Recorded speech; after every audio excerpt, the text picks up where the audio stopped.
Hello and welcome to my leveling guide for Warlords of Draenor. What it should do is help you level up faster than most people and hopefully be one of the first bunch to get up to level 100 in the game. So first of all, in this guide I'm going to talk about some items and things to bear in mind, and then I'll go through each zone quickly, outlining the best outpost choice in my opinion, and then showing you a map of the rares and treasures that you can find in the zones. Alright then, first of all let's cover some of the items. Now, there is a 20% experience potion that is sold for 100 Garrison Resources, which is from the innkeeper that's located in the town hall of your garrison. This thing lasts for an hour, though the issue, of course, is that 100 resources is actually rather expensive, but do not worry, as we will be able to overcome this.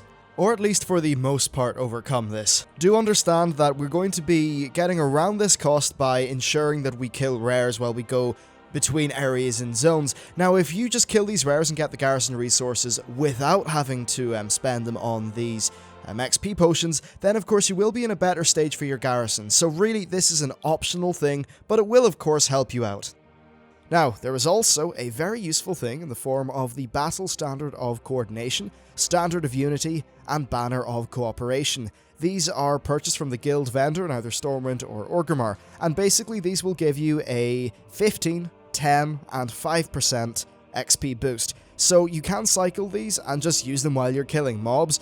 The XP gain from this is not ginormous, but you know what, every little bit helps, and if you're willing to go the extra mile, then of course this will help you out.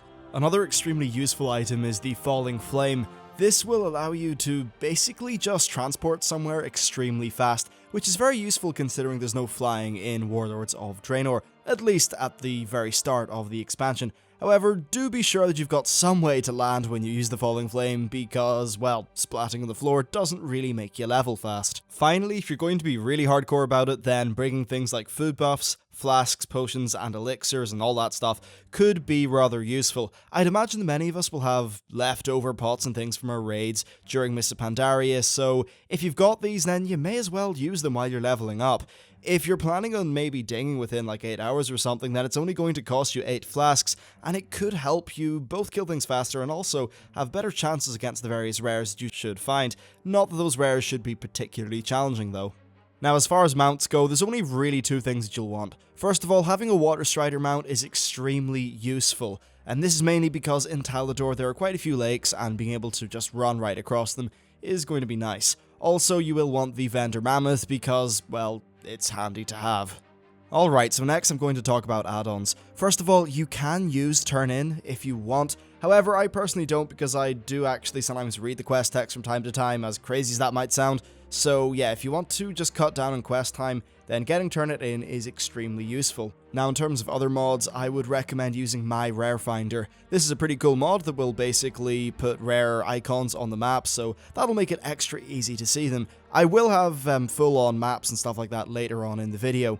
Then finally, I think you should get TomTom, and then also an add-on called Paste. Now, Paste will allow you to essentially just paste in larger lists of things, and we're going to be using TomTom to add a whole bunch of waypoints. Now, you don't need to do these waypoints. As I said, I do have maps later on in the video. However, a MMO champion forum poster by the name of Paula Dean, hopefully not that Paula Dean, has actually compiled a really excellent list of treasure locations. So if you put them into TomTom, then it will all be nice in-game in your client, and you won't have to bother with, comparing and cross-comparison with all the maps that I've got, and that would save you a bit of time too. Now finally, the Warlords of Draenor crafted gear at max level has a minimum level requirement of 91, but an item level of 640, which is LFR quality. This means that you can gear your alts with essentially starter raid gear, which will allow them to level up very, very quickly. Bear in mind though that you can only equip 3 pieces of Warlords of Draenor crafted gear on a single character. Now also, when you are in zones, you will want to collect treasures and kill rare mobs when possible. The treasures will give you XP, and the rare mobs will, in addition to giving you slightly more XP than normal, provide you with additional garrison resources. These are the garrison resources that we will use to fund 100% uptime with the 20% experience potions. Now, this may set you back just a little bit on your garrison, but if you really do want to level up quickly, constantly having 20% XP potions will be extremely useful. Alright then, so let's talk about leveling and the actual zones themselves. Now personally I recommend following the main questline of every single zone, while at the same time watching out for any of the treasures and rare mobs that you run near. I'll throw up a map of each zone once I start covering them specifically. Now these treasures do give you a lot of XP, however they can be rather tricky to find, so when you see them on the map, just be a little bit creative in your thinking. Maybe they will involve a short jump puzzle, or perhaps they'll be under a rock or something like that. Now if you do find that you're coming short on XP, then I do recommend doing the bonus objectives, which are generally a very good XP per time spent sort of thing. The bonus objectives have got little icons on the map that are quite apparent once you see them. Alright, so first of all, in Frostfire Ridge and Shadowmoon Valley, you will get the Call to Arms ability. There's no choice here, and you should just use this thing on cooldown to kill mobs faster. Just follow the main quest through these zones, and then watch out for the treasures and rares that will be on the maps on the screen. The next zone that you will go to is Gorgrond. Now in Gorgrond you will get the choice between the Lumber Mill and the Gladiator Pit. I recommend though going for the Lumber Mill, as this will give you a Shredder. This Shredder is on a 10-minute cooldown, however it is strong enough to allow you to kill any of the rares that you find, so I do recommend getting that. Gorgrond's outpost choices do actually have something unique to them. They will each unlock a different set of nodes on the map, and you can go to these, and when you right click on one of those items, which are tangled up vines for the Lumber Mill and various forms of boulders for the Gladiator Pit, you'll be able to break them up and get some resources, mainly Garrison Resources. So once again, when you're traveling around the place, do be sure to click on these, but really only if you are very serious about getting your garrison built up quickly, or you are trying to get 100% uptime with that potion. I wouldn't really go out of my way to get these though, because they will slow you down if you spend too much time on them while you're leveling. Do remember that those rares drop Garrison Resources, and the Garrison Resources will be, you'll need to get them if you want to keep 100% uptime of that 20% experience potion. So just do the main story quests while watching for the rares and treasures in Gorgrond. Next up in Talador, you can choose between a bunker and an arcane sanctum. The bunker is the best in my opinion, as it has 3 charges. This means that it has excellent uptime, and you can, in general, use it rather liberally. Again, watch out for the rares and treasures. Next, in the Spires of Iraq, I recommend going for the Tavern. The Hearthstone can save you on running time, and the 20% experience boost is very useful. Once again, watch out for the rares and the treasures.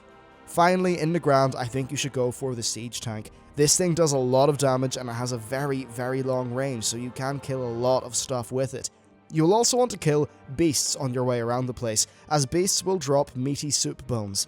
These can be turned into a repeatable quest person in the Ring of Trials.